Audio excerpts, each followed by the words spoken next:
Hi, I'm Hal Roberts. This is Bridge City News. Here's some of the top stories we've been following. Conservative leader Aaron O'Toole shoots down comments made by one of his MPs discussing the risks involved with COVID-19. The Alberta government announces millions of dollars in new funding to support students with fetal alcohol spectrum disorder. And a World War I uniform was discovered in our city. We will explain its connection to Lethbridge. Your nation, your province, your southern Alberta. From the heart of Lethbridge, it's Bridge City News with Hal Roberts. Thanks so much for joining us. Conservative leader Aaron O'Toole says members of Parliament should leave messaging about COVID-19 vaccinations up to public health experts. He made the comment after Conservative MP Marilyn Gladu said in a recent interview that COVID-19 does not pose the same risk of death as polio did in the early 20th century. All of our MPs that participate in the House will be vaccinated. I don't get into talking about the personal health situation of any member of Parliament, senator, or any Canadian. What I've tried to do since the earliest days of this pandemic is to promote vaccines, to make sure we answer any questions that people have about them and not politicize the taking or having questions answered about vaccines. I will continue to take that same approach. So I've tried consistently for a year not to politicize questions about vaccines, to try and find ways to answer questions and reduce hesitancy. We will continue to do that. And some of the instances, like Ms. Gladu's interview yesterday, add to more questions, and I don't think it's helpful. Political reporter Brian Lilly says MP Marilyn Gladu has been shaking things up on Parliament Hill recently. She announced the start of a civil liberties caucus to raise issues surrounding COVID-19. It's a move Mr. Lilly says could really backfire. The way she has presented herself in the Civil Liberties Caucus, she may as well have just declared it's the anti-vax caucus. And if you don't like vaccines, that's fine. Most Canadians are on board with it. When we're talking about 85% of the country being fully vaccinated, you're going to be turning off a lot of voters. Toronto Sun columnist Brian Lilly will also discuss how special interest groups may be the driving forces behind increased costs in meat and dairy here in Canada. He'll have the details coming up after business news. Prime Minister Justin Trudeau delivered opening remarks at the Liberals' first caucus meeting since the September 20th election. He says his party heard a lot of anger and division on the doorsteps during the campaign. He says he's proud of his team, which is navigating Canadians through this pandemic. Because this is truly an incredible team of people of all sorts of different backgrounds and parts of the country and stories and experiences who are able to come together to serve Canadians, to represent our communities from coast to coast to coast, to make sure that we are putting forward a vision for this country as ambitious as Canadians are themselves. I think that's one of the things that really came clear in this last election. Even as, yes, there were all sorts of challenges we faced. People were still struggling with COVID. People were sick and tired of having to deal with COVID and deal with so many things. And there was a lot of frustration out there. But at the same time, what we saw very, very clearly was people have a big appetite for bold ideas about a better future for this country.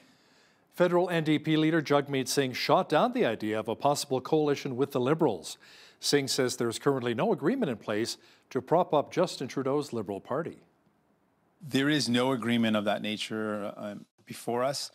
We are prepared to find ways to make the government work or the Parliament work for people, and we're open to discussions about how we can make Parliament work to deliver what people need. But there is no such agreement. Lethbridge West MLA Shannon Phillips says she's still waiting to hear back from Alberta's new health minister, Jason Copping, about the doctor shortage here in our city. Phillips says the need for physicians in our region is quite urgent. We have really, truly gone into the world where we have an emergency healthcare crisis in Lethbridge right now. Now, a month ago, I said to the minister, we need to have a plan within 30 days. Minister, you need to deliver a plan for Lethbridge, an action plan within 30 days. That is a reasonable time frame given the depth of the crisis that we are now facing in primary care in southern Alberta. When 30,000 people don't have access to primary care, 30 days to come back with a plan to move forward I believe is reasonable.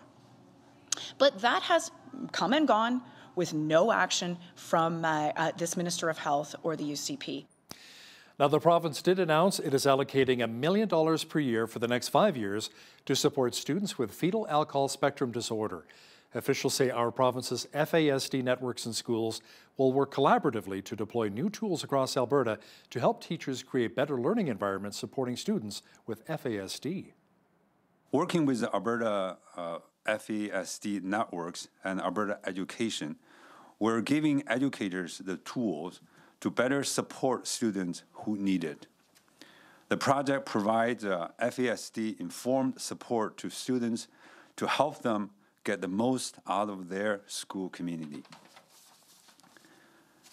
By giving educators across Alberta the skills they need, we're setting students and teachers up for success. With the fetal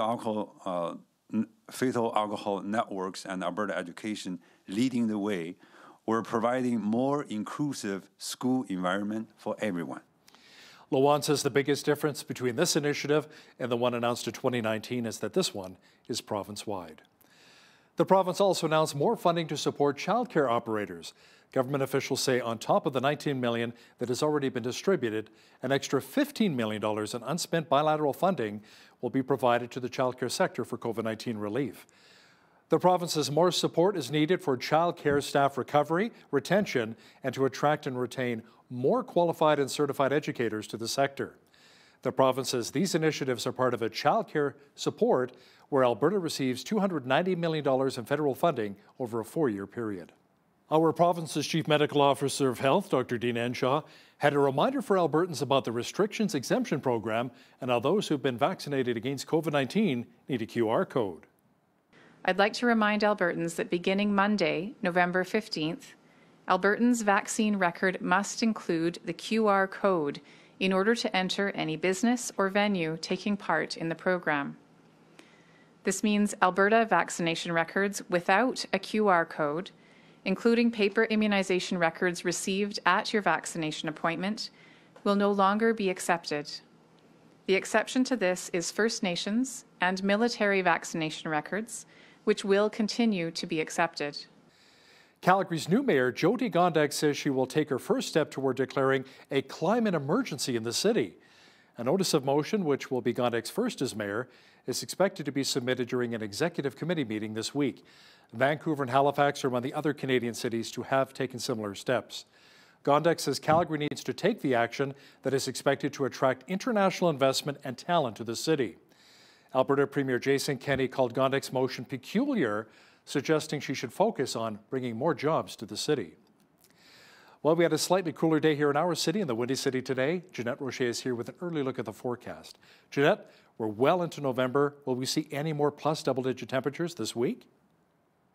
Yeah, well, it actually turns out that we will be held. We've actually been very fortunate with above seasonal averages lately, considering it's November, like you said. Now, seasonal average, by the way, is 6 degrees. We will be hitting that mark tomorrow before dropping a little bit on Thursday to only 3 degrees. And then we're going to climb up to double digits on Friday, of high of 11 degrees. And right in time for the weekend also, so that's going to be way above our seasonal average. I will have more details about that coming up later on in the show. Thanks so much, Jeanette. You know, I'm looking forward to seeing a lot of the Northern Lights that so many Canadians have been bragging about. Well, the beautiful shine of the Northern Lights has created quite the show in many parts of Canada, including right here in our city. Locke Spencer, an associate professor for the Department of Astronomy at the University of Lethbridge, says the sun's rays get twisted and tangled. They then eject and release solar atmosphere and particles out into space. That's how we get the Northern Lights. And so as they come towards the Earth, they get sort of mixed up with the Earth's magnetic field and are drawn towards the poles. It's more common to be drawn towards the North Pole. And as they charge in and hit our atmosphere, they can excite our atmosphere. And we see these hazy glows moving around, just having to do with where the magnetic field lines are and how these particles are exciting our atmosphere. And then as it relaxes, it has these colors that it glows. Now, you can sign up for Aurora notifications online by visiting the Aurora Watch website. Remembrance Day is just around the corner. Now, it's a real special day to remember those who fought and died for the freedoms we enjoy today. A World War I veteran's uniform was discovered in Lethbridge and has since been donated to the Galt Museum and Archives. As Micah Quinn explains, this uniform holds a special local connection to our city. A wound stripe would be a single brass line to show that you were wounded. And if you're wounded again, then you get additional stripes. And the authorization to actually wear that is that you had to be an official casualty. This wound stripe is a part of the vast history of this uniform. It was worn by Major A.B. Stafford, who was a local businessman and Freemason in Lethbridge. He became the battery commander of the 39th Battery, which was the 2nd Artillery Unit during the First World War, based out of Lethbridge. Having an artifact by itself means nothing. All these artifacts, just looking at them, means nothing other than it is a uniform of some kind. How do we get that story to bring this artifact to life? And that's what this tunic, amongst all these other artifacts within the Galt collection, all need to come to life in some way, shape, or form. The uniform was discovered in an area within the Yates Theatre. Our costume mistress, Mary Lynn Muley, contacted the Galt in order to see if they wanted any of those items, because there were some trunks and, again, a number of uniforms and those kinds of items. And so, thankfully, Kevin came and removed a number, as he had mentioned, 107 items to go through. Stafford fought in the Battle of Vimy Ridge in 1917 and was wounded. He died 1 day later. The Galt Museum and Archives recently transferred over the title and ownership of the uniform in the last 3 weeks. Now that it is part of the Galt permanent collection, the next step is for us to catalog it and photograph it and label it, etc., in order that then it can be viewed as part of our database. So that would be the next steps that are coming up. The Galt houses 750 items related to military service, and you can view the collection online by visiting collections.galtmuseum.com. For Bridge City News, I'm Micah Quinn. More fully vaccinated Canadians have been crossing the border into the United States since the land border reopened on Monday. Now, many vacationers, however, are still concerned about the negative COVID-19 test they have to provide upon re-entry to Canada. I am excited. I am nervous. I am terrified. It's everything. The anxiety is all there. That's what's killing me, is that price for the testing here. That's insane. Because I actually have a test booked in the States that is what I can use to come back in. They say it's free of charge, so I'm going for it. And I just hope everybody gets over this and we go back to normal. I would like to get some normalcy back in my life. My boyfriend lives in New York, so we've been separated for a while now, and he's going to come and pick me up in Buffalo, and then we're driving down to Fort Myers for the winter. No, I'm looking forward to it. I'm feeling badly that my friend can't come. She lives where I live, and she was going to drive me over to Buffalo and do a bit of shopping and come back, and she can't because of the need for what she has to do to get back in. I hope they change it soon for people who need to get over there. Now, many Canadians are wondering what they need once they've wrapped up their visit in the United States and want to cross the border to get back into Canada again. Tracy Hamilton is a travel agent with Inspire Travel, and she has a suggestion. So currently, we need to have a negative PCR test completed, and we also still have to have that Arrive Can app filled out, and that's what we have to show at the border. So even though some of those people heading down are going, yes, I don't have to do a test, they still will have to have that PCR test to come home. Tracy will have more tips for you if you're considering driving across the border in an interview with Jeanette Rocher coming up later in our broadcast. Not only did the U.S. reopen borders with Canada and Mexico, but it also lifted restrictions that covered most of Europe, setting the stage for emotional reunions nearly 2 years in the making. Really happy that we can be together and build our lives together because, it's been tough, I think, on a lot of people. A lot of people, having a lot of, stuff to handle with COVID, and I think this is one of the good things. So.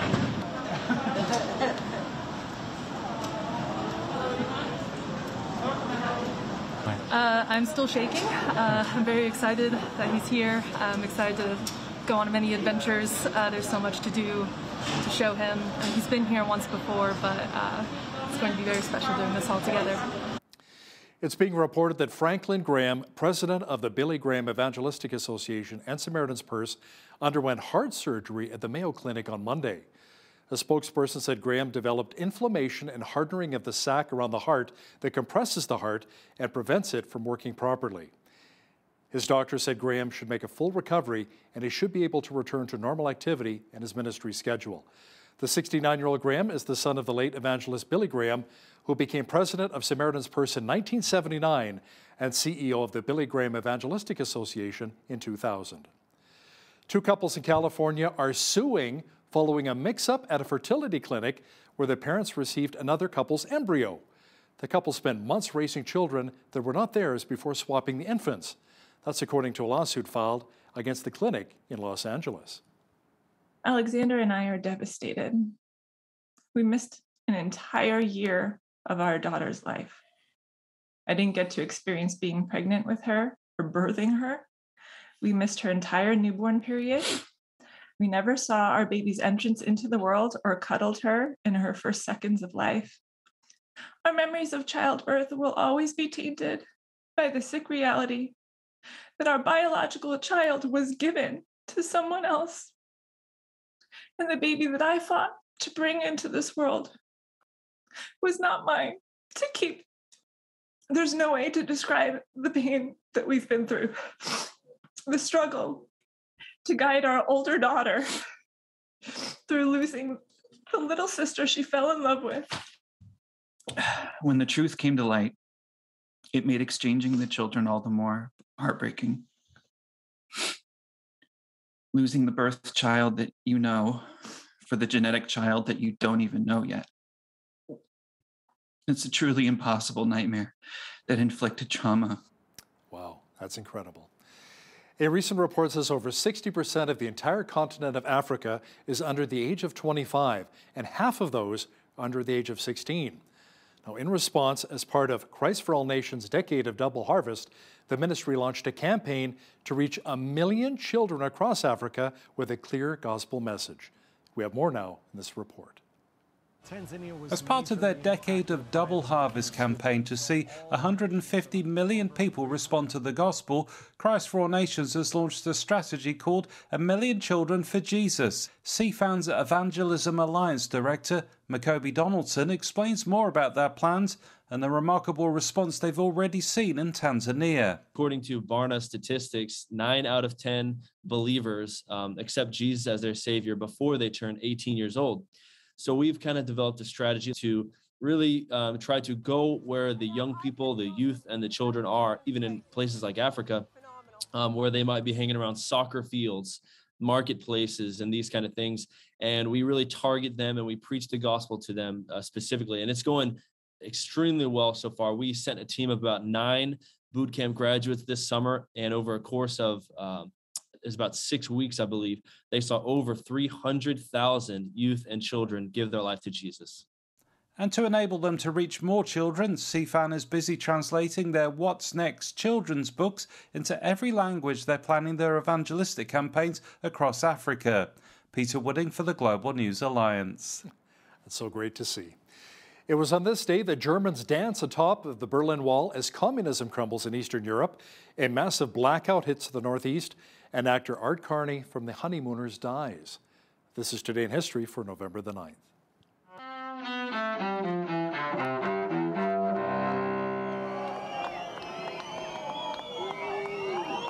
November 9th, 1989.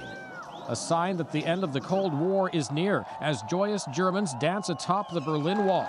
Communist East Germany throws open its borders, allowing its citizens to travel freely to the west. 1938. What becomes known as Kristallnacht, or the Night of Broken Glass in Germany and Austria. That's where the Nazis loot and burn synagogues as well as Jewish-owned stores and houses. 1965. A series of power failures plunges the Northeast into darkness for 13.5 hours. The blackout leaves 30 million people in 7 states and 2 Canadian provinces without electricity. 1953. Dylan Thomas, the Welsh author and poet, dies in New York at age 39. And 2003. Now listen, Ralph, as long as we're neighbors, you don't have to call me Norton. Call me Eduardo. Actor Art Carney, who played Ed Norton in the classic TV sitcom The Honeymooners, dies in Connecticut at age 85. Today in history, November 9th, Mike Gracia, The Associated Press. Well, it felt a little bit cooler today in southwestern Alberta. We had a bit of a chilly wind, but it appears as though warmer temperatures are just around the corner. Full weather details are coming up. Some areas of the country have seen a little bit of snow lately, but none here in southwestern Alberta. Jeanette Rocher is back with a complete look at our weather forecast. Jeanette, that snow we received just over a week ago is long gone, and it doesn't appear as though we'll be seeing much of the white stuff for some time. No, that's for sure. Actually, as we look to our 7-day forecast, we're going to be seeing temperatures rising and falling above and below that seasonal average of 6 degrees. Seeing some clouds and winds in the forecast, but no signs of precipitation just yet anyways. As I was mentioning, the winds this evening looking at 80 kilometer per hour gusts, and into tomorrow, 70 kilometer per hour gusts. So going to have some gusty winds there, but a high of 6 degrees tomorrow, which is our seasonal average. Lots of sunshine also on Thursday with a high of only 3 degrees, but then it's going to jump up to those double digits we were talking about earlier. So 11 degrees the high for both Friday and Saturday, 7 the high on Sunday, and a high of 8 degrees on Monday. So we're seeing that temperature really hovering around that seasonal average. Not too bad, I would say, at all, considering we are now into November. So average high for this time of the year, 6 degrees, -6 the average low. 18 was where we were at back in 1987. And in 1945, we were right there at -28. 7:34 is when the sun rose this morning, and our sunset this evening. 4:57 p.m., making it just seem so much earlier with that time change being in the 4 o'clock hour now. But winter's coming, what can I say? Still looking at about 9.5 hours of daylight. West Coast, we're looking at some showers, high of 10 in Victoria, 9 the high in Vancouver, 4 degrees the high in Edmonton and Calgary, under sunny skies, but a high of 5 degrees. Now, as we look to the rest of the prairies, we are seeing quite a bit of precipitation. In fact, Saskatoon looking at periods of rain, periods of snow rather, with a risk of freezing rain later on in the day, -1 the high. Regina looking at 5 to 10 millimeters of rain. Winnipeg seeing a chance of flurries changing to rain. Also seeing quite a bit of showers there. So in Toronto, 12 degrees the high. The sunshine, sunny skies also in Ottawa. Montreal, mix of sun and cloud with a high of 10 degrees. Now let's look at the East Coast. This is where we're going to be seeing quite a bit more precipitation. In fact, Fredericton, we're looking at a high of 6 degrees, about 15 millimeters of rain there. Halifax, chance of rain, 7 degrees the high. Charlottetown looking at 2 to 4 millimeters of rain with a high of 9, and 8 degrees the high in St. John's, Newfoundland, with a mix of sun and clouds. So there you have it. That is your forecast. Shell Canada says construction will begin next year on a solar farm that's expected to provide 20% of the annual energy needs at its Scotford refinery near Edmonton. Shell says U.S.-based Silicon Ranch will build and operate the solar farm near the refinery, and it will purchase the power it produces. Silicon Ranch is partially owned by Royal Dutch Shell. The solar farm is expected to begin providing electricity to the refinery by the end of 2023. Power utility TransAlta raised its guidance for the year after revenue in the third quarter increased 62% from a year ago to $850 million. Overall losses widened, however, from $136 to $456 million, partly due to asset impairment charges and expenses related to its decision to suspend its Sundance 5 repowering project. It also faced costs related to the planned retirements of other projects. Funds from operations increased from $193 to $297 million from the same quarter last year. Shares in General Electric rose 5.3% after announcing it will split into 3 new companies. The new entities will focus on aviation, energy, and healthcare. GE says it plans a spin-off of its healthcare business in early 2023 and of its energy segment in early 2024. 2 suspected criminal hackers have been charged in the U.S. in connection with a wave of ransomware attacks. They include attacks which led to the temporary shutdown of the world's largest meat processor and another that snarled businesses around the world on July 4th. In fact, around 2,000 companies were affected. U.S. Attorney General Merrick Garland says charges have been laid against 2 Ukrainian nationals, saying they were allegedly part of the R-Evil ransomware gang. Ransomware attacks are fueled by criminal profits. That is why we are not just pursuing the individuals responsible for those attacks. We are also committed to capturing their illicit profits and returning them whenever we can to the victims from whom they were extorted. European law enforcement authorities also announced that they've arrested 2 other suspected ransomware operators with links to Romania. Now here's a look at today's markets. The TSX was up 37 points on the day to 21,594. The Dow was down 112 points to 36,319. The S&P 500 was down 16 points to 4685, and the Nasdaq was down 95 points on the day to 15,866. West Texas Intermediate Oil was up 222 to 84.15 US per barrel. Natural gas was down 45 cents to 4.98 US. Gold was down 2 cents to 18.3190 US an ounce, and silver was even at 24.31 US an ounce.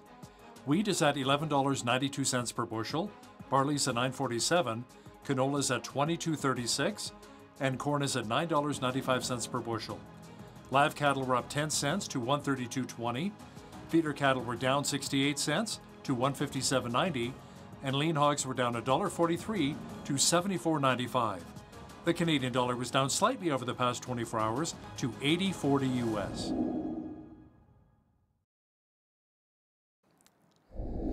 Recapping one of our top stories this hour, the Alberta government announced it is allocating $1 million per year for the next 5 years to support students with fetal alcohol spectrum disorder.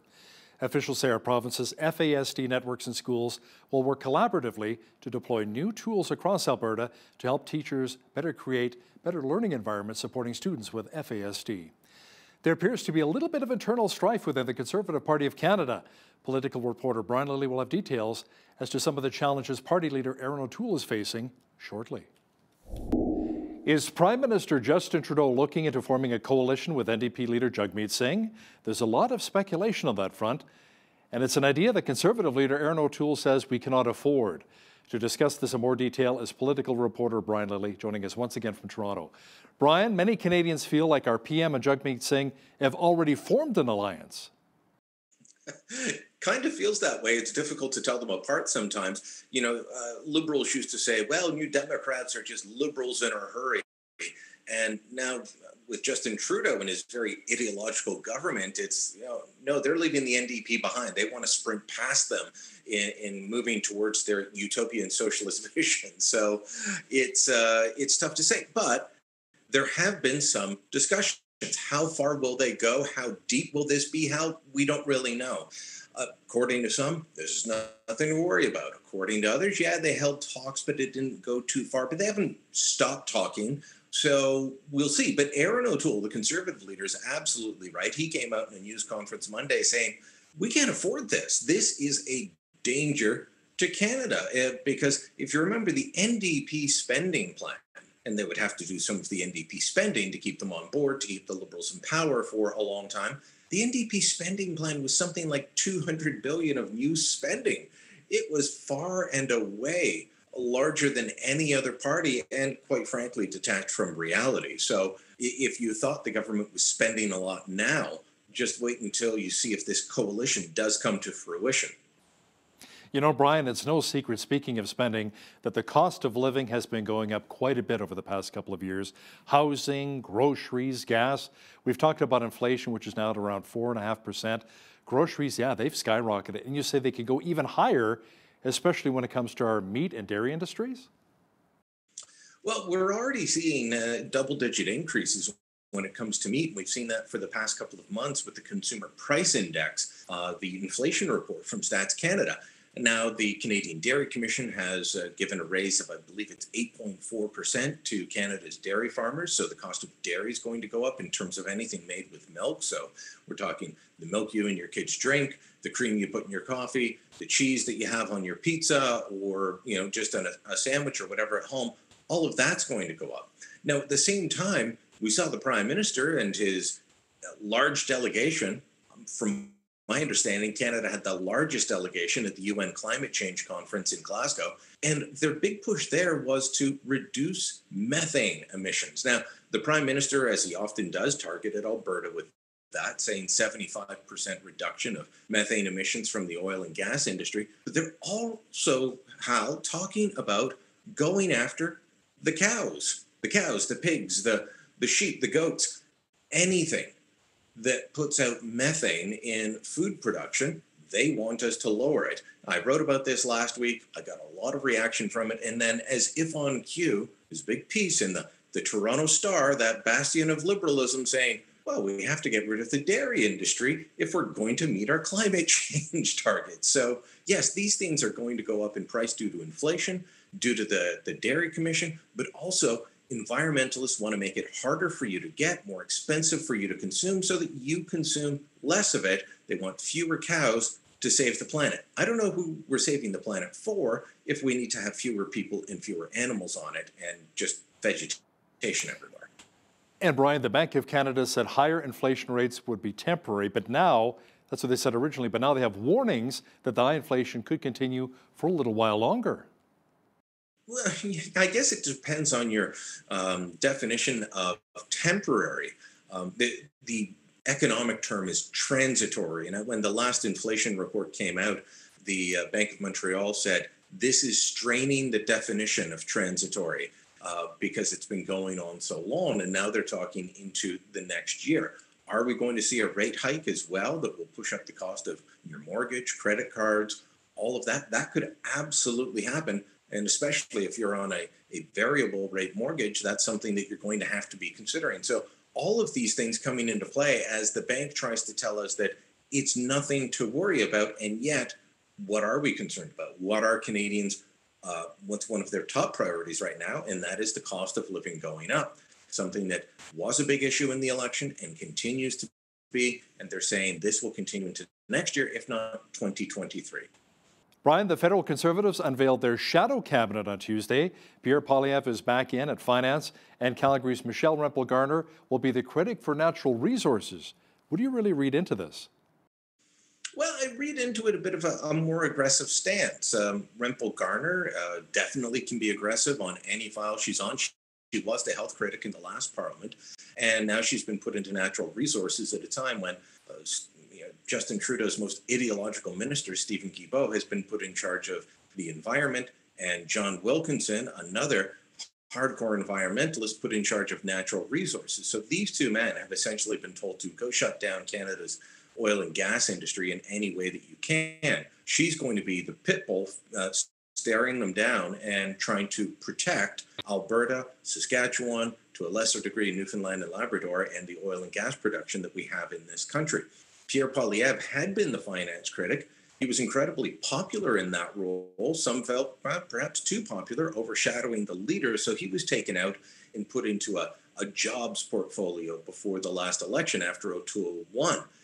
O'Toole said, no, that's, we were talking about jobs, and that's why he was put in there. Don't read too much into it. He says that Pierre Poilievre will make Liberals quiver when he stands to ask questions, and he wants him on the finance portfolio, staring down the Liberals over the issue we just talked about, inflation, talking about the cost of living. Poilievre has been a stalwart on that in terms of his social media presence during the time when Parliament's not sitting. He continues to raise the issue. He continues to raise the ire of economists who say, you just don't understand. Well, no, he understands it from the point of view of his constituents and Canadians across the country who know that they're paying more, regardless of what economic modeling might be saying. Now, Brian, you've got a good pulse of what's happening on the Hill, and especially the Conservative Party of Canada. Any more talk of a leadership review, and then maybe potentially Pierre Poilievre maybe taking a run at the leadership? Pierre Poilievre was someone who was expected to run in the last leadership, which was a showdown between Peter MacKay and Aaron O'Toole. He bowed out the night before. I'd been in conversation with him. He was going to announce in the morning. I got a text saying, nope, it's not happening. He cited his young family. He's since had a second child since that decision was made. So we're talking about a toddler and a newborn.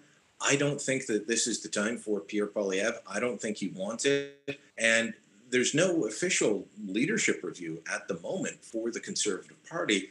Not that Aaron O'Toole doesn't have issues on his hands and challenges to his leadership, but there's no official way for the party to dump him at the moment without going through an awful lot of hoops. Yeah, Brian, Aaron O'Toole continues to have challenges dealing with questions about his caucus and vaccinations. Ed Fast and Dean Allison are sponsoring petitions against vaccines and vaccine passports. Marilyn Gladue has announced the start of a civil liberties caucus to raise issues surrounding COVID-19. Brian, this really can't be good for the Conservative Party of Canada. It's not, especially in the way that some of them are handling it, in particular Gladue, because the way she has presented herself in the Civil Liberties Caucus, she may as well have just declared it's the anti-vax caucus. And if you don't like vaccines, that's fine. Most Canadians are on board with it. When we're talking about 85% of the country being fully vaccinated, you're going to be turning off a lot of voters. And Gladue, look, there are important issues to raise here. The PCR test that you need to still come back into Canada. So the land border open, you can go across, but coming back, it's going to be expensive. That's an important issue.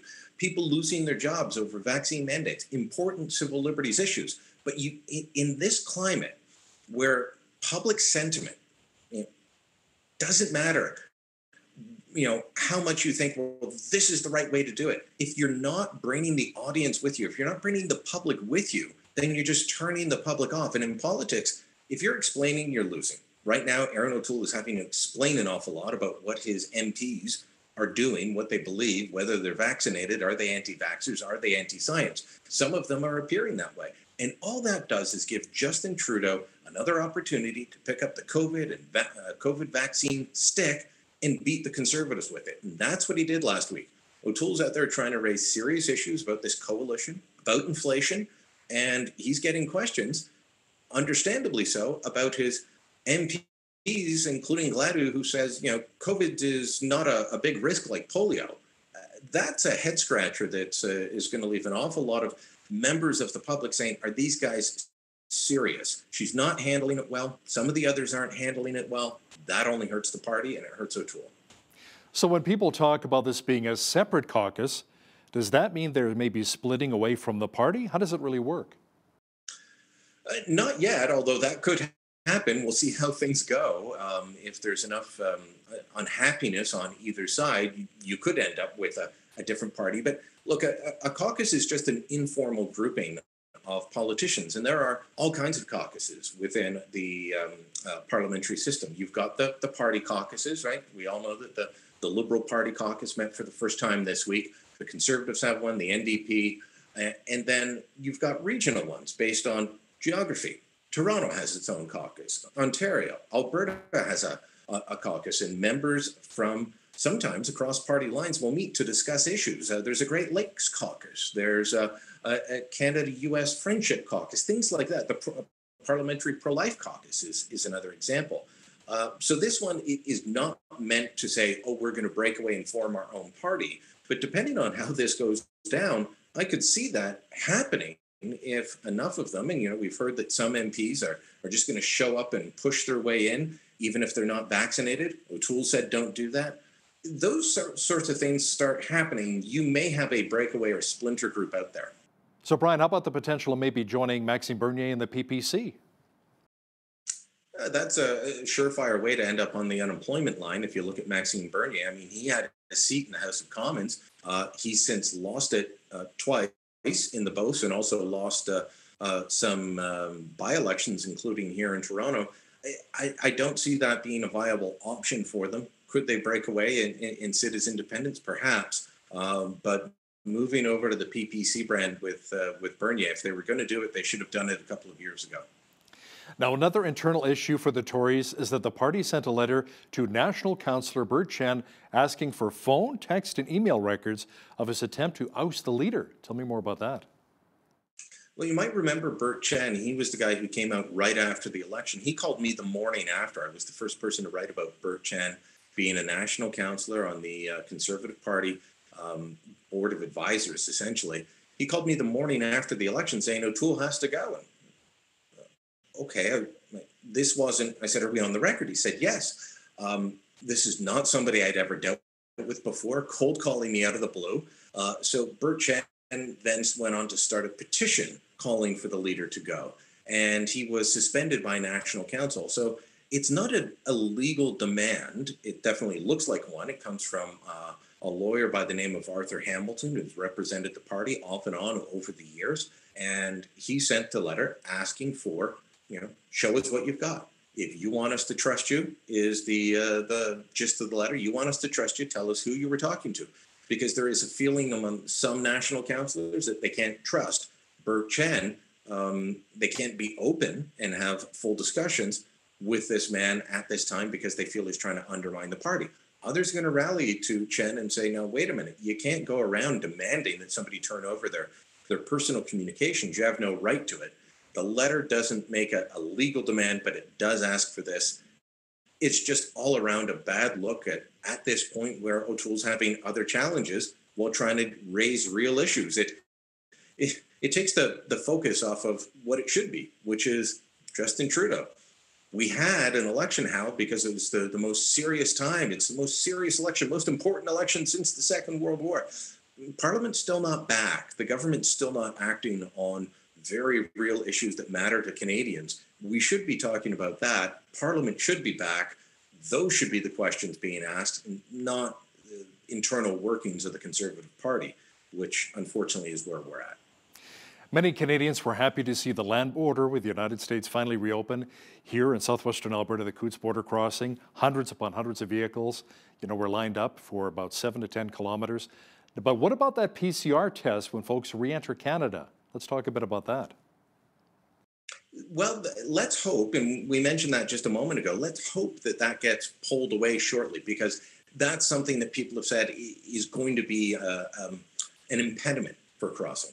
You can't live near the border without knowing how many Canadian families have, honestly, within a half hour's drive of each other. You've got family in the United States, and you haven't seen them in a year and a half. You want to go over for a Sunday visit. Are you going to do that if it's going to cost you as much as $225 to get a PCR test? There are cheaper ones. And, I heard yesterday during some of the coverage, you could get a PCR test in the States for as cheap as $75. But, okay, family of four, $75 to go see grandma across the border, that's $300 each and every trip. So there is talk, and Dr. Theresa Tam has said that they'll be reviewing this. There's been some medical experts who've said that this isn't really an accurate way of trying to track and contain COVID-19. Others say it's a tool that we have to keep. So that debate's ongoing. For families looking to travel, think of myself, I'm hoping it's going to go. The good news, though, Hal, is there were some spots, as you mentioned, with long lines, and then friends of my parents were, I'm on the first at the Ambassador Bridge crossing from Windsor into Detroit. It took them 12 minutes to go across the border. That's not bad even for non-COVID times, and without an almost 2-year window of the border not operating properly. So it's good to see it open again. Let's hope that we continue down this path and we make it easier, not harder, for these families. Political reporter and Toronto Sun columnist Brian Lilley, thanks so much for your time today. Thank you, Hal. Well, beginning November 8th, the U.S. border has finally opened up to allow land traffic from Canada into the U.S. after 20 long months. I know a lot of snowbirds are happy about this. And joining me to discuss this land border opening is Tracy Hamilton with Inspired Vacations. Tracy, thanks so much for joining me today. Oh, thank you so much for having me. So what can you tell us about the border reopening? What do Canadians need to know before crossing over? Well, they need to know first and foremost that they just have to have their vaccine records, and to travel to the US by land, they do not have to do any testing. So that's one of the big things. What we also need to remember is we do currently still have to test on the way back into Canada. So that might be the bigger part of the challenge. Yeah, I was going to say, maybe more importantly, what do Canadians need to know when traveling back home to Canada? It seems like there's quite a few more rules and documents that we need when returning home.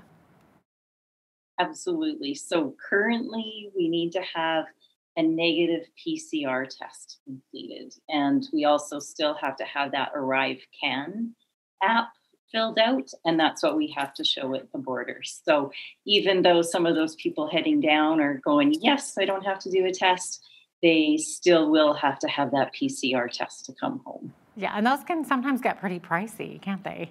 They can, depending where you're at. I know we have people who, you're going to the pharmacies, you can go to the health clinics, and depending on the size of the city that you're in, the prices can range quite a bit. So it's helpful to shop around, actually. Yeah, exactly. And they are looking for that ArriveCan app like you were mentioning, and most of us can just download that app on our phones. What about somebody who maybe is in the older generation or doesn't have a cell phone, doesn't do online stuff?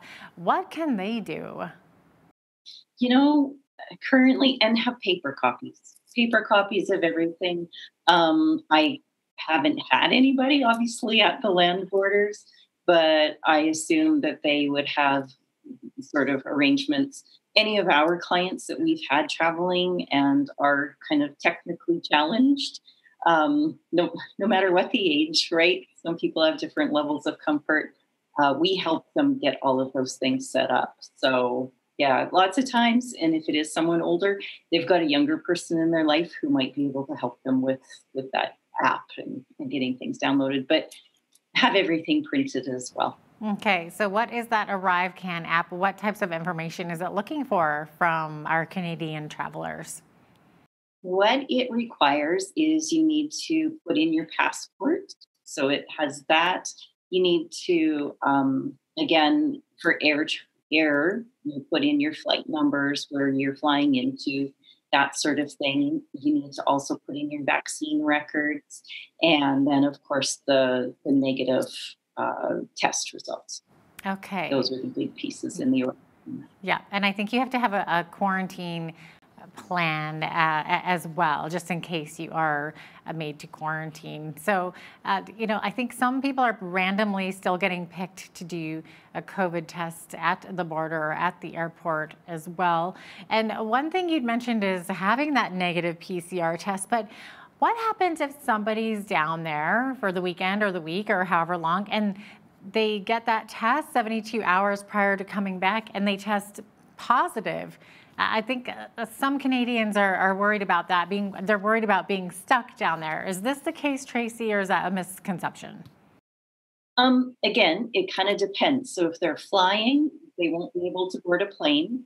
So that would be the case. They would have to stay in their destination. If you're driving, of course, you're in your own vehicle. So you would make sure that you have that quarantine plan and get back to Canada and get home, essentially.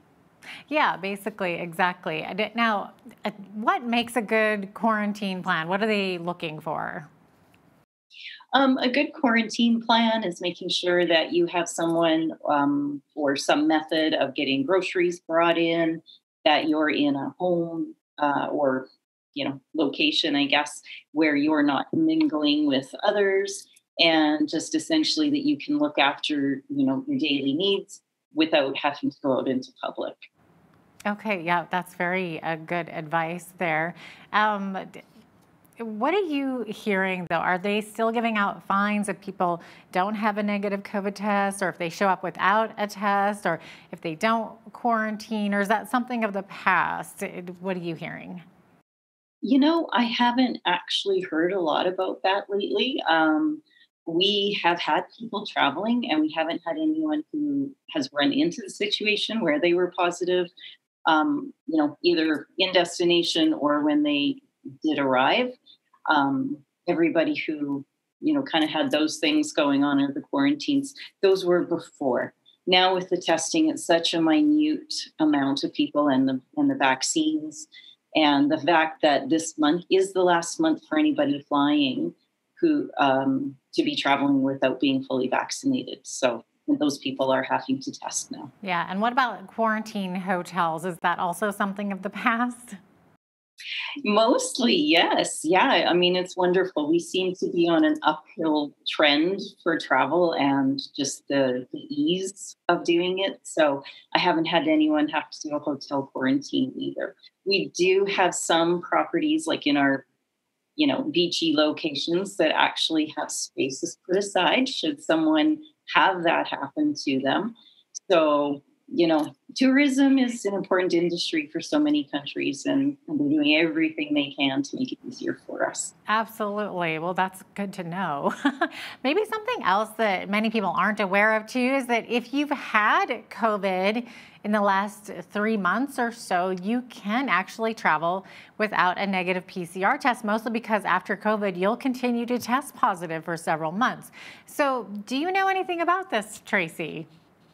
That would be the kind of the third option, I guess, for people is, to do the testing, to have the vaccines. And then, yes, if you have had COVID, we have a certain amount of time where we have those antibodies. So go to your doctor, make sure that you were actually tested and it was confirmed. Again, I guess on that side of it, it would be make sure the country you're going to would accept that as part of their entry requirements. Every country is different. And so we want to make sure that you're not going to be denied entry once you get there. That's a really good point. Yes, to think of those other countries besides just the U.S., which is letting Canadians drive over to starting this week, November 8th. So, but in terms of the positive, if you ever had COVID, as far as the U.S. goes, what I know is that if you show them your positive test from whatever the date was, and you have a note from your doctor saying that you've had it, you're now free of it, you're cured, so to speak, no more symptoms, then you're free to travel, at least to the United States, and they will let you get on the aircraft that way. A lot of people don't really realize that. It's kind of interesting. So aside from all of that, Tracy, what have you been hearing in the travel industry? Where are people most wanting to go? Oh, we have been doing a lot of booking for our beachy destinations. Mexico, of course, has been very popular. We do not have to test to go to Mexico. Again, it's just on the return. So it's easy. Again, from Western Canada, we have lots of direct flights, which we want to look at. And people are just anxious to go away, have some sun, have some heat, recharge, and have that break that we're so used to. So that's been number one. And then a lot of people looking at cruising and Europe and that sort of thing for into the new year. Yeah, and like you said, it's probably a good idea to look at the different countries that you'll be traveling to, because they might all have different regulations for getting in. And hopefully your cruise line or the airline will be able to provide you with some answers there. For sure. And even that's been getting easier. We talked a little bit before about which types of vaccines.